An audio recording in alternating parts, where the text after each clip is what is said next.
«Она ведь будет жить?» — робко спросила женщина у ветеринара.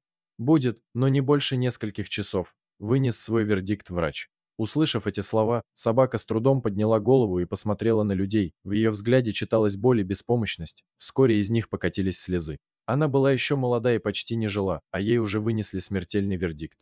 Мы не сдались, тем более, что и сама цыганочка не собиралась расставаться с жизнью так просто. Собака боролась за каждую минуту, за каждый час своей жизни.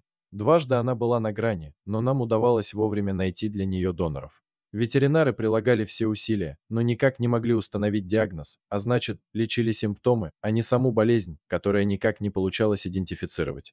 Пару раз я собиралась везти цыганочку в клинику в столице, но она была слишком слаба и нестабильна, ветеринары опасались, что дорога будет для нее фатальной. Когда цыганочка стала настолько стабильной, чтобы выдержать дорогу, мы все же смогли отвезти ее в Москву. К этому моменту она все еще очень мало еда и ей не хватало сил, чтобы встать на лапы.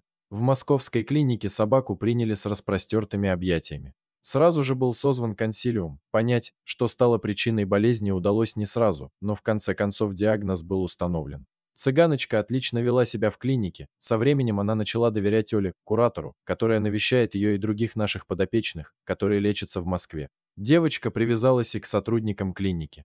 Всего за месяц лечение принесло отличные результаты. Врачи смогли вырвать цыганочку из лап смерти. Она практически вернулась к полноценной жизни.